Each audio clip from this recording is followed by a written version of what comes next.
So hover effect, you can add hover or press effect using the selector. selector call करेंगे आप, dribble से आएगा ये, dribble for button backgrounds.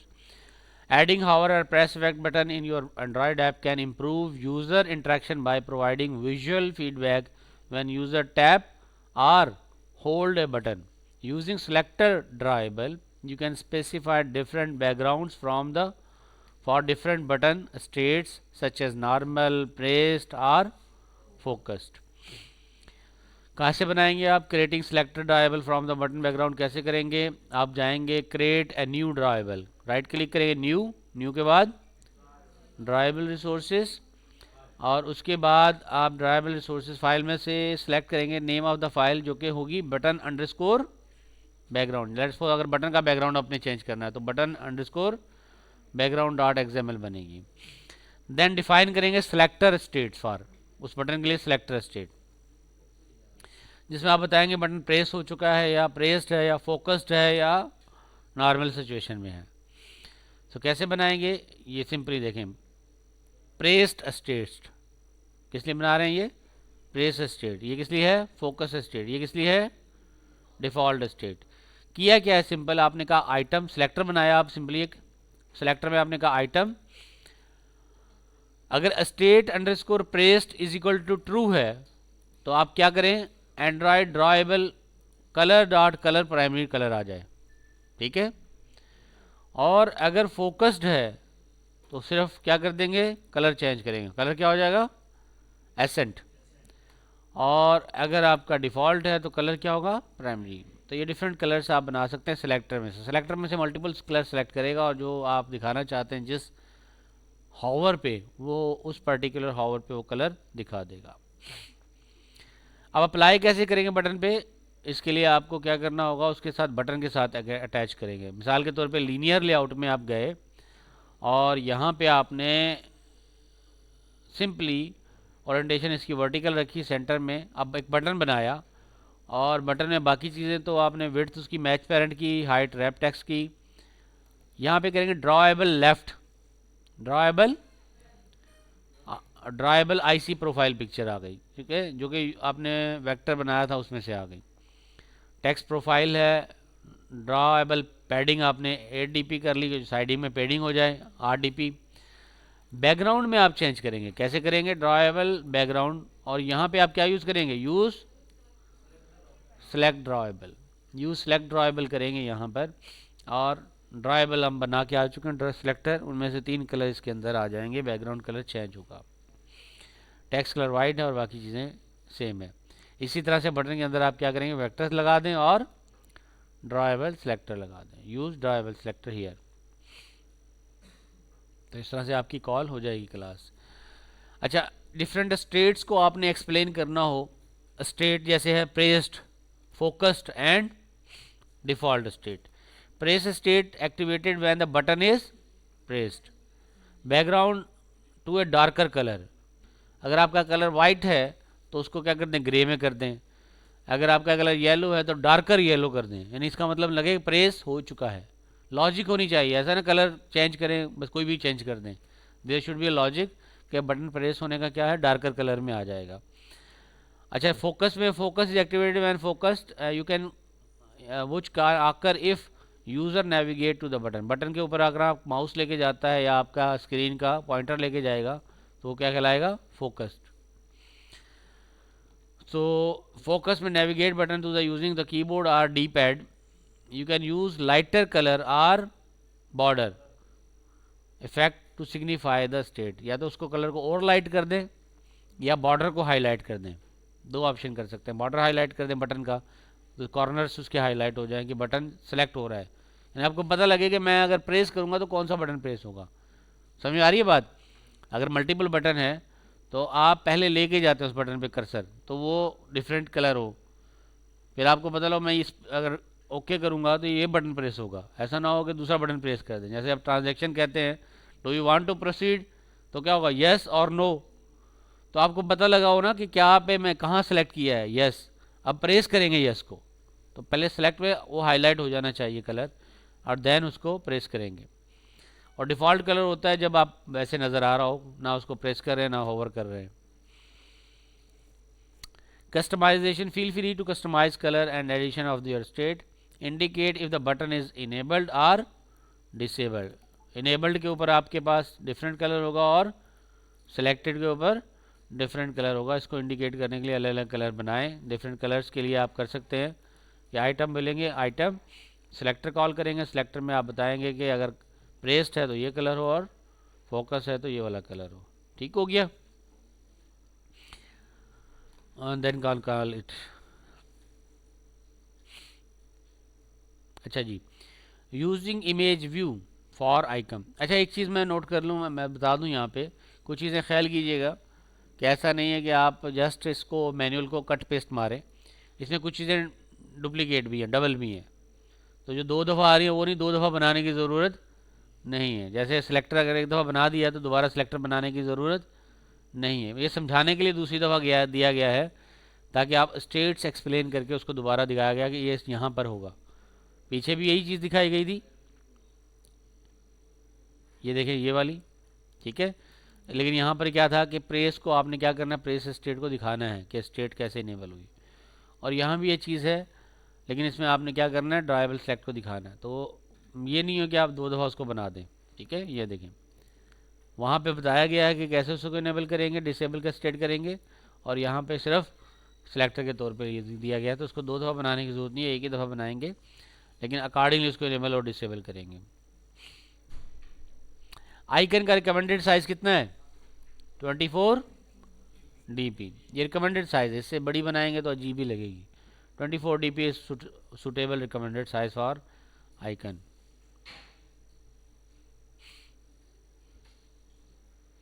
चाहे वो बटन आइकन हो, चाहे वो इमेज व्यू आइकन हो। कहाँ लगाएंगे आइकन, इमेज व्यू पे लग सकती है और बटन्स पे लग सकती है। अच्छा, वेक्टर जो ड्रॉएबल है वो आप वेक्टर कलर में लगाएंगे, बैकग्राउंड पे लग सकता है।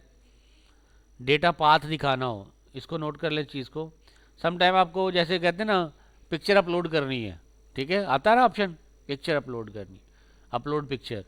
तो उसमें आप लगाएंगे कि पाथ देना पड़ेगा, Android dot path data dot dot dot dot, ऐसे ऑप्शन आता है डेटा अगर आपने फैच करना।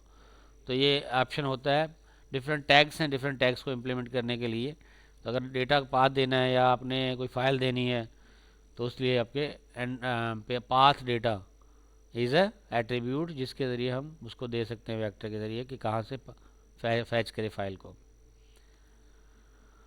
Testing icon on size of different screens, different screens के ऊपर टेस्ट कर लें। आप जो बना रहे हैं, आपकी स्क्रीन है 5 इंच की, दूसरा मोबाइल 6 इंच का हो सकता है, तीसरा मोबाइल 6.5 का हो सकता है।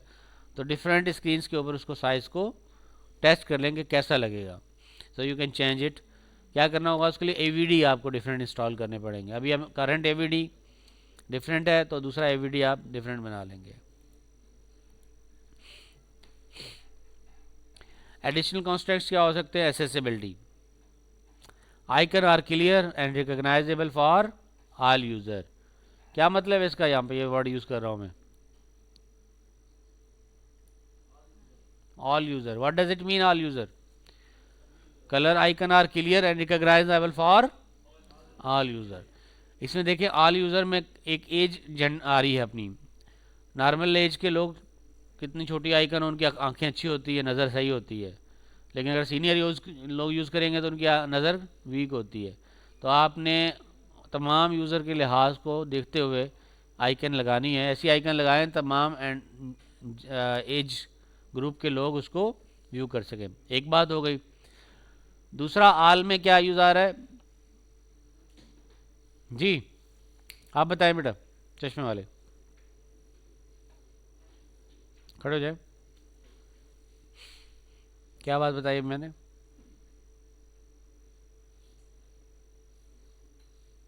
अभी क्या बताया।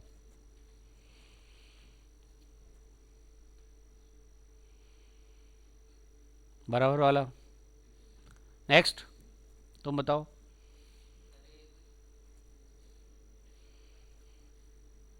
तुम बताओ क्या बात बताई है मैंने अभी।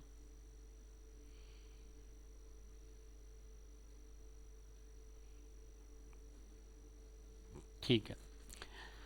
तो ऑल यूज़र की मैंने एस्पेक्ट आपको बताई कि एक तो आपने डिफरेंट एजेस ग्रुप को देखना होता है, ठीक है। डिफरेंट एज ग्रुप में देखेंगे कि यंग भी उसको रिकग्नाइज कर सकें और सीनियर लोग भी उसको रिकग्नाइज कर सकें। अच्छा, दूसरा होता है कलर ब्लाइंड। हम में से कुछ लोग कलर ब्लाइंड हो सकते हैं, ठीक है। कलर ब्लाइंड क्या होता है कि कुछ कलर उसको पता ही नहीं लगते, नज़र ही नहीं आते। तो कलर ब्लाइंड की थोड़ी सी थ्योरी पढ़ें और आपको पता हो कि कौन से कलर यूज़ नहीं करने। वो लोगों को कलर नज़र आते ही नहीं है, कलर ब्लाइंड्स को वो कलर नज़र नहीं आते पर्टिकुलर, तो वो कलर इस्तेमाल ना करें जो कलर ब्लाइंड को कलर नज़र ना आते हों। इसको हम कहते हैं accessibility. Adding labels to the tool tips that can help user understand the icons purpose. Consistent style, style जो हो ना कंसिस्टेंट हो, ऐसा ना हो एक जगह रेड, दूसरा जगह ग्रीन, तीसरी जगह ब्लू, तीसरी जगह पर्पल, ऐसे रंग बिरंगे कलर रिली बना दिया आपने, ऐसा ना हो, ठीक है। और रिली में ही कलर अच्छे लगते हैं लेकिन उसमें भी कोई पैटर्न होता है, ऐसे ना हो कि जिस तरह का कलर मिला जैसे लगा दिया वो अजीब ही लगेगा, ठीक है। सो कंसिस्टेंट स्टाइल होना चाहिए, आपका स्टाइल एक जैसा हो। बटन्स बनाए हैं तो बटन का साइज एक जितना हो, कोई छोटा हो बटन कोई बड़ा बटन हो, नो, स्टैंडर्ड एक साइज बनाएंगे, अकॉर्डिंगली उस साइज के लिहाज से आपने बटन्स बनाने हैं, ठीक है जी। फिर बटन की shape, you can customise the shape of the button by creating a rounded corner in the ground drawable. Ground drawable में जाएंगे और उसके कॉर्नर्स को क्या कर सकते हैं, शार्प की बजाय राउंडेड कर दें। लेकिन ऐसा ना हो एक को कर दें दूसरे को ना करें, अरे राउंडेड बटन हो तो सारे ही राउंडेड होने चाहिए, ठीक है। तो इसके लिए आप जाएंगे एंड्रॉयड स्टूडियो के वेक्टर एसेट स्टूडियो में, इंपोर्ट करेंगे आइकन टू योर प्रोजेक्ट और देन उसको यूज़ कर लेंगे।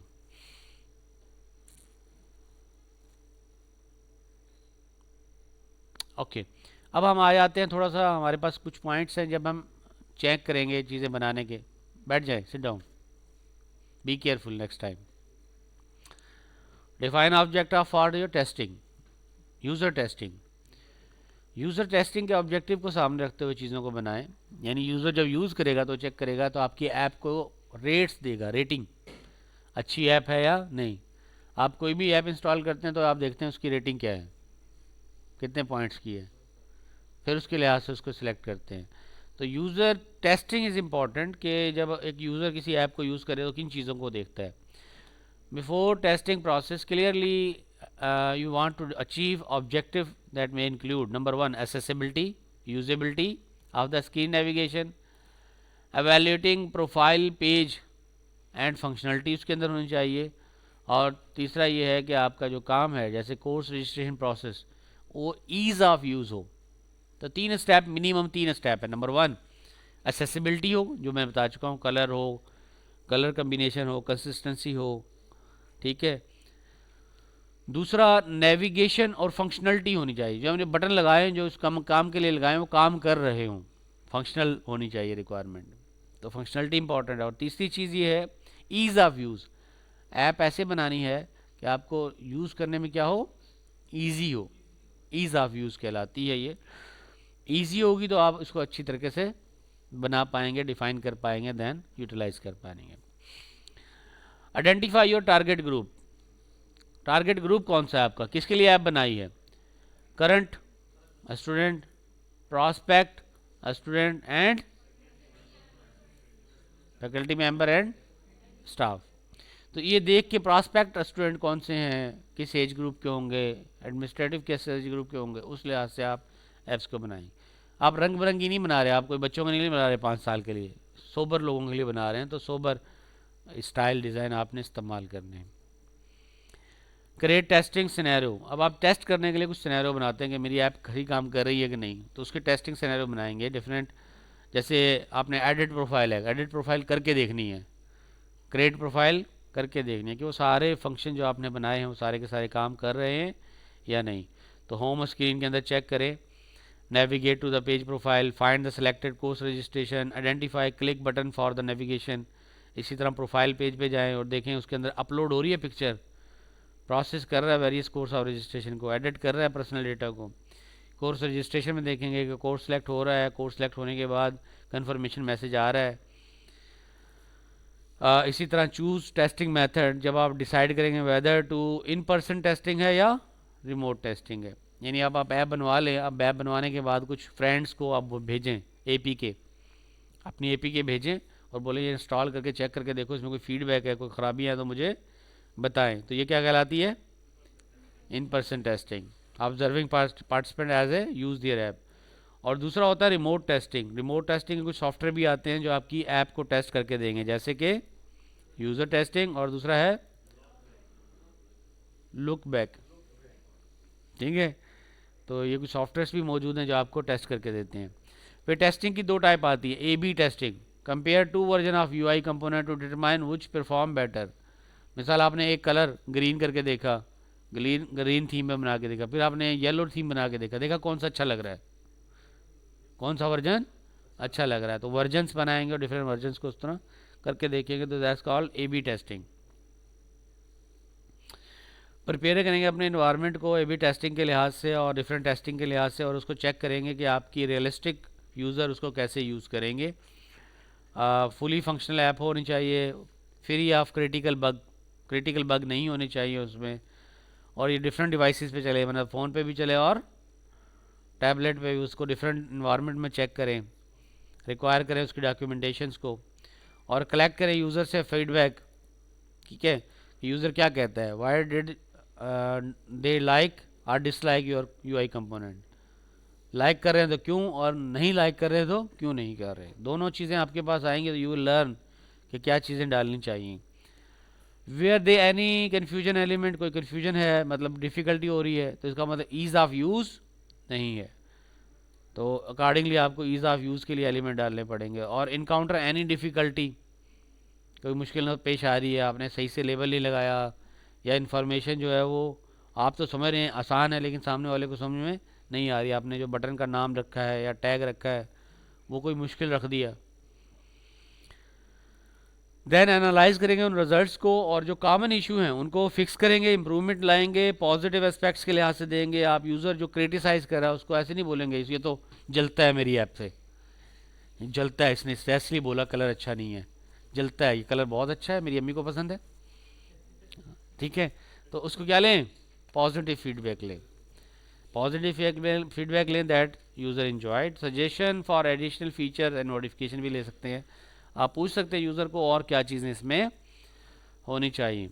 और ऐसा नहीं एक दफ़ा ले लिया काफ़ी है, फिर बनाएं फिर उसको दिखाएं, फिर बनाएं फिर उसको दिखाएं। That's called iterative based on the feedback. Feedback की बेसिस पे इटरेशंस करें, डिज़ाइन इम्प्रूवमेंट करें, फंक्शनल इन्हांसमेंट करें, यूज़र की एजुकेशन करें, यानी कुछ चीज़ें टूल टिप लगाएं, टूल टिप जो हेल्प करें यूज़र को कि वो इजीली उस ऐप को यूज़ करें। हिंट, हिंट हम यूज़ करते हैं ना, हिंट कि कहाँ नाम एंटर करना है, उसमें बताएं only integer allowed, only alpha numeric allowed, बताएं यूज़र को कि कहाँ पर क्या एंटर करना है। अगर यूज़र एज के अंदर TWO2 लिख देगा, 20 लिख देगा, TWENTY 20, तो आपकी ऐप उसको प्रोसेस नहीं कर पाएगी, एरर आ जाएगा। तो उसको बुलाएं ओनली न्यूमेरिकल वैल्यूज़ अलाउड, तो बताएंगे उसको कि क्या एज उसने इंटर करनी है।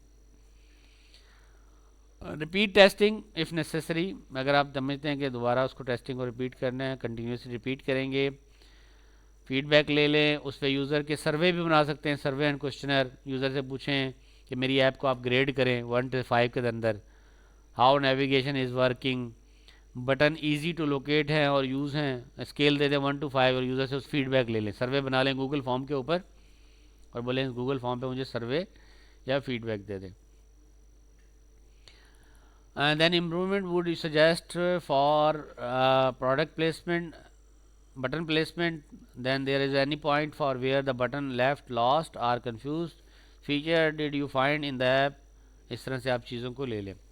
अच्छा, अब आपको मैं एक इम्पॉर्टेंट एस्पेक्ट बताने वाला हूँ, नोट करें, तवज्जो करें यहाँ पे, कि जो हम मोबाइल ऐप या कोई भी सॉफ्टवेयर ऐप बनाते हैं या कोई भी दुनिया में प्रोडक्ट बनाते हैं तो उसके दो ऑब्जेक्टिव होते हैं।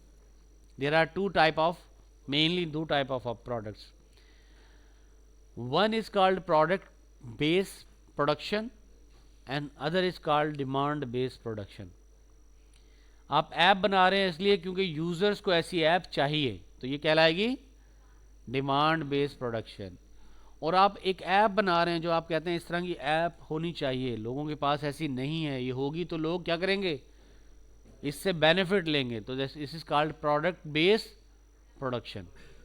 Product based production, product based production जब भी बनाई जाती है उसमें पहले, अब हमें कैसे पता लगेगा यूज़र को ऐसी ऐप चाहिए, तो उससे हम क्या करते हैं, यूज़र से इंटरव्यूज़ लेते हैं, सर्वेज़ लेते हैं, और फिर उनके सर्वेज़ की बेसिस पे, इंटरव्यूज़ की बेसिस पे एक नई ऐप डिज़ाइन करते हैं। ठीक है। और कंज्यूमर बेस्ड प्रोडक्शन क्या होती है, यूज़र्स की डिमांड्स लेते हैं, और डिमांड्स लेने के बाद आप यूज़र की डिमांड्स के लिहाज से प्रोडक्ट डिज़ाइन करते हैं। तो आपके जो डिज़ाइन, जैसे इनोवेशन है, टच स्क्रीन पहले आई, टच स्क्रीन ने बड़ा रेवोल्यूशन ले आया। पहले टच स्क्रीन से पहले क्या थे, बटन से, पूरा 360 पे चेंज कर दिया टच स्क्रीन ने, रेवोल्यूशनाइज कर दिया वर्ल्ड को। क्लियर। चैट जीपीटी आया, आपकी वर्ल्ड रेवोल्यूशनाइज हो गई। इस तरह से नई चीज़ें आती है तो क्या कर देती है, आपकी चेंज कर देती है प्रोडक्ट्स को। ठीक है। कुछ प्रोडक्ट बनाई जाती है किसी और मकसद के लिए और बाद में उसका बेनिफिट बहुत ज़्यादा हो जाता है। जैसे फेसबुक पहले किस लिए बनाया गया था, पता है किसी को? फेसबुक एक FIP प्रोजेक्ट था, फाइनल ईयर स्टूडेंट्स का प्रोजेक्ट, और वो ये था कि यार स्टूडेंट जब पास आउट होते हैं तो एक दूसरों से बिछड़ जाते हैं, कोई ताल्लुक नहीं रहता। अब वो कैसे पहचाने कि कौन कहाँ है, क्या कर रहा है, किस जॉब पे है। तो उन्होंने एक वेब पोर्टल बनाया अपने दोस्तों के लिए, स्टूडेंट्स के लिए, कि यूनिवर्सिटी के स्टूडेंट जब पास हो जाएं, कहीं कहीं जॉब मिलें, तो वो अपनी शेयरिंग करेंगे कि मैं करंट जॉब क्या कर रहा हूँ, पिक्चर्स भेजेंगे कि मैं करंटली क्या कर रहा हूँ, कहाँ से रह रहा हूँ। तो आपस में दोस्तों का क्या रहेगा, लिंक रहेगा। तो उसका नाम रखा गया फेसबुक, यानी एक्चुअली बुक बनाई गई, जैसे हम कैटलॉग कहते हैं कि उसमें आप अपने डिफरेंट फेसिस को याद रख सकें कि मेरा फलाना दोस्त कहाँ काम कर रहे हैं। तो ऐसे एक यूनिवर्सिटी लेवल का प्रोजेक्ट स्टार्ट हुआ था और आज वर्ल्ड वाइड पूरी दुनिया में इस्तेमाल हो रहा है। काम तो वही हो रहा होता है, क्या कर रहे होते हैं, शेयर कर रहे होते हैं, मैं कहाँ जॉब कर रहा हूँ, मैंने क्या अचीवमेंट की, क्या पिकनिक पे जा रहा हूँ, पिक्चर शेयर कर रहे होते हैं, वीडियो शेयर कर रहे होते हैं। लेकिन बनते बनते अब उसके अंदर क्या आ गया, वर्क प्लेस आ गया, मार्केट आ गई, फेसबुक मार्केट भी है। ठीक है, बहुत सारी चीज़ें आ गई। तो इसी तरह से प्रोडक्ट बनती है और यूज़र की नीड बेस कस्टमाइज होती जाती है। तो पहले इनिशियली आइडिया होता है जिसको हम कहते हैं प्रोडक्ट बेस, और फिर आप उसको मार्केट में लॉन्च करते हैं। देन यूज़र के इंटरव्यूज़, फीडबैक्स एट्सेट्रा आते हैं और उसको कस्टमाइज कर देते हैं। यूजेबिलिटी टेस्टिंग, ऑब्जर्वेशन, आइडेंटिफाई करेंगे डिड यूज़र हेजिटेट और struggle with the specific button, were the moments of the confusion when navigating to the button screen, did user frequently look for the feature that were hard to find. कुछ लोग user feature को ढूंढ रहा है लेकिन feature मिल नहीं रहा है, हार्ड टू फाइंड है। तो ये यूजेबिलिटी टेस्टिंग कहलाती है, या आप यूज़र को यूज़ करवाएंगे और वो बताएगा यार ये कहाँ बटन, वो बटन कहाँ है, मैं ऐसे करना चाह रहा हूँ, ये मिल नहीं रहा मुझे। तो आप सिर्फ उसको सोचेंगे उस बटन को कहाँ रखना चाहिए। आप यूज़र से पूछेंगे कहाँ होना चाहिए था, या आप यूज़र को पूछेंगे कि किस काम के बाद आपको उस बटन की ज़रूरत पड़ी, तो उस बटन को उसके नियर अबाउट रखेंगे। जैसे हम मार्केट बास्केट एनालिसिस करते हैं, जब हम शॉपिंग करने जाते हैं किसी सुपर स्टोर पे, तो आपको पता होगा कि जहाँ पे बेबी मिल्क रखा होगा उसके करीब में डायपर भी होंगे। अगर हल्के डायपर का और बेबी मिल्क का कोई ताल्लुक है ना, है ना ताल्लुक, बेबीज़ के लिए इस्तेमाल होंगे दोनों, तो इस रिलेशन पे वो करीब रखे जाते हैं। अदरवाइज वो फूड आइटम है और वो वेयरेबल आइटम है। लेकिन वेयरेबल बाकी शर्ट, शाल, साड़ी अलग रखी होंगी, लेकिन ये दोनों चीज़ें क्या रखी जाएंगी, साथ साथ रखी जाएंगी। तो क्योंकि एक यूज़र ने एक चीज़ लेनी है, उसके साथ दूसरी चीज़ भी उसको ज़रूरत है, तो ये एक रिलेशन होता है कि यूज़र को ईजीली वो सारी प्रोडक्ट्स एक जगह पे मिल जाएं जो उसको ज़रूरत है। तो दैट्स इट कॉल्ड, उससे प्रॉफिट भी बढ़ता है और यूज़र को ईजी भी होती है, user easiness.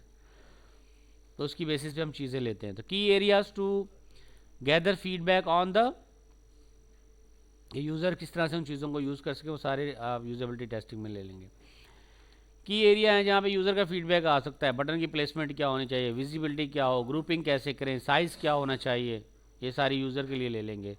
Navigation ease, intuitiveness, is navigate flow clear, मतलब आप पहले कौन सा बटन प्रेस करेंगे, फिर कौन सा करेंगे, फिर कौन सा करेंगे। मिसाल कोर्स रजिस्टर के लिए मेरे पास, मैंने कोर्स रजिस्ट्रेशन करनी है, तो पहला ऑप्शन क्या आता है, view all available courses. Register करना है ना, तो पहले देखूँ तो सही कौन कौन से कोर्सेज ऑफर हो रहे हैं। फिर मुझे सेलेक्ट करना है कोर्स, और सेलेक्ट करने के बाद फिर मुझे उसको ऐड करना है। ऐड करने के बाद फिर मुझे उसको डेटाबेस में देना है। ठीक है, ये पूरा नेविगेशन फ्लो है, ये क्या क्या स्टेप्स होंगे। तो नेविगेशन ईज होना चाहिए, उसके अंदर कंसिस्टेंसी होनी चाहिए, उसके अंदर लेबल्स और आइकन प्रॉपर इस्तेमाल करने हैं।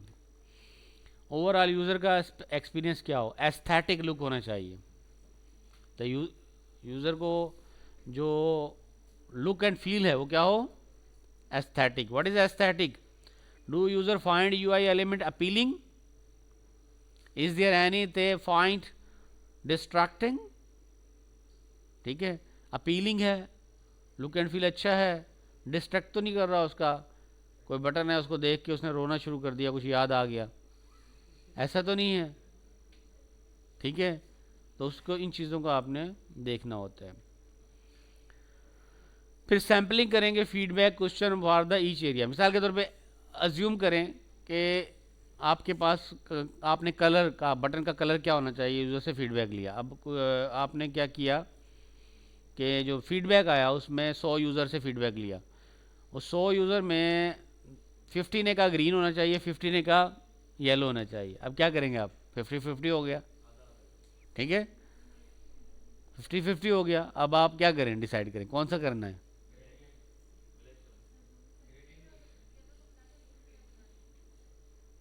नहीं, अगर आप सही से ऐप बनाना चाहते हैं, आप और सैम्पलिंग करेंगे और देखेंगे वो 50 यूज़र अब बराबर बराबर हो गए, मेरा डिसीजन पावर, डिसीजन ख़त्म हो गया, मैं डिसीजन नहीं ले पा रहा।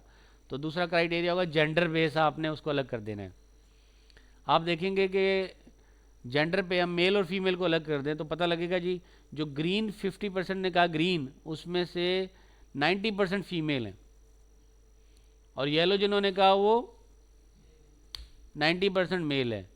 तो अब आप अपनी ऐप के अंदर एक वर्जन डाल सकते हैं कि जब आप ऐप लोड हो तो वो पूछे आपकी रजिस्ट्रेशन में जेंडर का डेट ले ले, तो अगर जेंडर ग्रीन फीमेल हो तो ग्रीन वाला दिखा दें, और अगर जेंडर वो हो तो आपका कलर लोडिंग के अंदर डाल देंगे। वो कॉल करते हैं ना, एक्चुअली आपकी ऐप जब स्टार्ट होती है तो आप कॉल करते हैं कलर बैकग्राउंड, तो वो कलर चेंज कर दें कार्ड। आ रही बात समझ में? इसी तरह से आप ये कर सकते हैं कि अगर आप एज पे करें, एज का डेटा ले लें कि यंग को क्या कलर पसंद है, सीनियर्स को क्या कलर पसंद है, वो भी कर सकते हैं आप। तो जितना कस्टमाइज़ करेंगे उतना ही आपका यूजेबिलिटी ऐप की बढ़ेगी, और जितने ज़्यादा यूज़र होंगे उतना ज़्यादा आपको प्रॉफिट मिलेगा उस ऐप का। जितने लोग, यानी आप ऐप अपलोड करते हैं ना, उसमें फिर आप ऐप को यूजेबिलिटी पे पैसे ले रहे होते हैं। जितने ज़्यादा लोग यूज़र करेंगे तो एक तो या तो आप ऐप सेल कर देते हैं, उसके पैसे होते हैं, या फिर आप फ्री कर देते हैं ऐप लेकिन उसमें एड्स डालते हैं। तो जितने यूज़र ज़्यादा होंगे उतनी ऐड चलेंगी, जितनी ऐड ज़्यादा चलेंगी उतने ही आपको पैसे मिलेंगे। तो इसका मतलब ये है कि आपने मैक्सिमम कवरेज करनी है। ज़्यादा से ज़्यादा यूज़र यूज़ करेंगे तो आपकी ऐप पे ज़्यादा से ज़्यादा आपको रिटर्न मिलेगा ऑन द इन्वेस्टमेंट, ROI। तो इन चीज़ों को आपने देखना है कि एस्थेटिक लुक हो, और इसको ऐसा नहीं कि आप कंफ्यूज हो जाएं। मैंने आपको स्ट्रैटेजी बता दी, देर आर वेरियस स्ट्रैटेजी। आप यूज़र से फीडबैक लें, फीडबैक पे 50-50 भी आ जाए तो आप ये स्ट्रैटेजी लगा लें। अगर आ रहा है 90-80, 90 और 10 का आ रहा है तो 90 वाले को फोकस करें, 10 वाले को इग्नोर कर दें। ठीक है, और अगर ऐसा क्राइटेरिया आ रहा है तो डिफरेंट क्राइटेरिया की बेसिस पे कर लें, तो यू कैन डू इट। आप उसमें ऑप्शन भी देते हैं। आपको पता है जब मैं एंड्रॉयड स्टार्ट करता हूँ तो मुझे ऑप्शन दे रहा होता है कि थीम कलर, एक वाइट थीम है, एक डार्कर थीम है, दे रहा है ना। कुछ लोग डार्क पसंद करते हैं, कुछ लोग ब्राइट पसंद करते हैं, लाइट पसंद करते हैं। तो उसने 2 ऑप्शन बना दिए, मैं जाके वहाँ चेंज करता हूँ, कलर चेंज हो जाता है स्क्रीन का। तो फ्लेक्सिबिलिटी दे दी ना। ओके जी, सो इसी तरह से sample feedback question for each area. Button placement के लिए लोगों से फीडबैक लेंगे, नेविगेशन ईज के लिए फीडबैक लेंगे, ओवरऑल यूज़र एक्सपीरियंस के लिए फीडबैक लेंगे, और देन एनालाइज करेंगे और आइडेंटिफाई करेंगे प्रॉब्लम क्या है, identify the patterns, look for the common themes और repeated suggestion to indicate areas of indicating improvement. Prioritise करेंगे चेंजेस को, ज़्यादा लोग जो चेंजेस मांग रहे हैं वो पहले करेंगे, प्रायोरिटाइज करेंगे based on the feedback, prioritise the change based on their impact of user experience and feasibility. Then implement करेंगे चेंजेस को और फिर कम्युनिकेट करेंगे यूज़र्स को कि नया वर्जन आ गया है, प्लीज़ अपलोड या download new version to have a customise experience of your choice. इस तरह के मैसेजेस दें ताकि वो नया वर्जन अपलोड डाउनलोड करें और आपके नए वर्जन को यूज़ करें। और फिर फॉलोअप भी लेंगे कि 10-15 दिन के बाद यूज़र से पूछें अब नया वर्जन कैसा लगा, फीडबैक भी लेंगे जो आपको एंडोर्समेंट करेगा कि जो आपने चेंजेस किए हैं वो changes up to the mark हैं या नहीं। ठीक हो गया, क्लियर है? सो रिव्यू करेंगे उन कलेक्टेड फीडबैक को और देन प्लेसमेंट करते रहेंगे कि आप प्रायोरिटाइज करके यूज़र के एक्सपीरियंसेस इंप्रूव हो गए और प्लान करेंगे इम्प्रूवमेंट। आपका जो इंक्रीमेंटल वर्जन है वो कितने अरसे बाद निकाल रहे हैं आप, हर 3 महीने बाद नया वर्जन निकाल रहे हैं, हर 6 महीने बाद नया वर्जन निकाल रहे हैं, ये भी आप एक बनाएंगे पैस कि कितने अरसे बाद आप नया वर्जन उस प्रोडक्ट का लॉन्च कर रहे हैं। और continuously improvement, there is no final object और प्रोडक्ट, कंटिन्यूस इम्प्रूवमेंट की रिक्वायरमेंट होती है। इंसान जो भी चीज़ बनाता है वो कोई भी चीज़ परफेक्ट नहीं होती। अब आप डिपेंड करता है कि आपको उससे प्रॉफिट कितना मिल रहा है, उस तरह से आप उसके डिफरेंट वर्जन्स निकालते रहेंगे। तो बटन की प्लेसमेंट के उसकी लोकेशन क्या हो, सेंटर करें, अलाइनमेंट क्या हो, लेफ़्ट पे रखें, राइट पे रखें, ये डिज़ाइन चॉइसेस हैं जो बार बार आपको इम्प्रूव करनी पड़ेंगी। नेविगेशन को इम्प्रूव करेंगे, लेफ़्ट टू राइट हो या राइट टू लेफ़्ट हो। कुछ चीज़ें यूँ कर रहे होते हैं लोग, है ना, ऊपर, कुछ यूँ कर रहे होते हैं दाएं। कौन से वाला लोग प्रेफर करते हैं? ऊपर वाला। रील आ रही होती है, रील कैसे करते हैं? ऊपर करते हैं ना, या दाएं करते हैं? ऊपर करते हैं। मिट्टी पाओ देख लिए, मिट्टी पाओ, है ना। और जो देखनी होती है उसको रोक लेते हैं, यूं जाके भी इसको आओगे होल्ड करते हैं। खुश हो गया तू? क्या बात, क्या याद आ गया? Navigation is simplify navigation flow and then improve the labels and icons. यानी ओवरऑल डिज़ाइन को आपको इम्प्लीमेंट को इम्प्रूव कर देगा। implement the changes once you have clear plan then start implementing the changes। और इसके साथ साथ ख्याल कीजिएगा वर्जन बनाइएगा, ऐसा ना आप उसको चेंज करने जाएं, आपकी मोबाइल ऐप में कुछ चेंजेस ऐसे आ जाएं आपको पता नहीं लगे क्या हो गया और आपकी ऐप ही ख़राब हो जाए। क्या करें? कॉपी करें, वर्जन बनाएं, उसको वर्जन 1 कर दें, इसको वर्जन 2 बनाएं। जो चेंजेस करेंगे पुराने वर्जन अपने रिकॉर्ड में रखें, ठीक है। So make necessary adjustment in the XML and Kotlin code and change the version। repositioning करें बटन्स को, चेंज करें उनकी लोकेशंस, नेविगेशन ड्रॉर्स लगाएं उसके अंदर, एडवांस यूआई लगा लें, एडवांस कंपोनेंट। देखें मोबाइल ऐप जब आई थी उसके अंदर जो कंपोनेंट थे वो कम थे, कंपोनेंट भी बनते रहते हैं। जब आप नया वर्जन निकालेंगे तो यही नहीं वही क्लासिकल कंपोनेंट के यूज़ करें, नए कंपोनेंट जो आ गए हैं वो आप यूज़ कर सकते हैं। जैसे एक नया कंपोनेंट आया जिसका नाम है नेविगेशन ड्रॉर, नया लेआउट है वो लगा दें, ठीक है। नेविगेशन ड्रॉर है, बॉटम नेविगेशन है, ये डिफरेंट कंपोनेंट आए हैं, फ्यूचर में और भी आएंगे नए। ये जो आ रहे होते हैं ना वर्जन, नए और वर्जन आते हैं, नए फीचर आते हैं, उनको यूज़ करें आप, बिल्ट इन फीचर है। तो नेविगेशन ड्रॉर लगा लें, उसके अंदर आप डिफरेंट फ्रेगमेंट्स को साथ नेविगेशन ड्रॉर, जिस तरह से हम बटन लगाते हैं, यूआई लगाते हैं, इसी तरह से नेविगेशन ड्रॉर लेआउट है। पहले हम लगा रहे थे ना layout, linear layout, constant layout, इस तरह से नेविगेशन ड्रॉर भी आपके पास लेआउट है जिसमें आप डिफरेंट मेन्यूज़ के अंदर नेविगेट कर सकते हैं। उसके कोड लिखें अकॉर्डिंगली नेविगेशन ड्रॉर इम्प्लीमेंट करने के लिए। विजुअल डिज़ाइन की एडजस्टमेंट करें एंड देन उसको टेस्ट करें कि नया जो कंपोनेंट है उसको ऐड करने के बाद आपके कोड में क्या इंप्रूवमेंट आई है। फिर यूज़र से गैदर करें फीडबैक, फिर अगेन इटरेट करें नेसेसरी चेंजेस, और चेंजेस करने के बाद फिर कम्युनिकेट करें यूज़र को कि क्या अपडेट्स आ चुकी हैं, वो यूज़र को कम्युनिकेट करें ताकि यूज़र उसको यूज़ करे और फिर आपको फीडबैक दे। ठीक हो गया। इम्प्रूविंग यूआई के फिर अगेन हमारे पास फीडबैक हैं। नेक्स्ट हमारा टॉपिक स्टार्ट हो रहा है data storage and Firebase integration, जो कि हम ब्रेक के बाद करते हैं।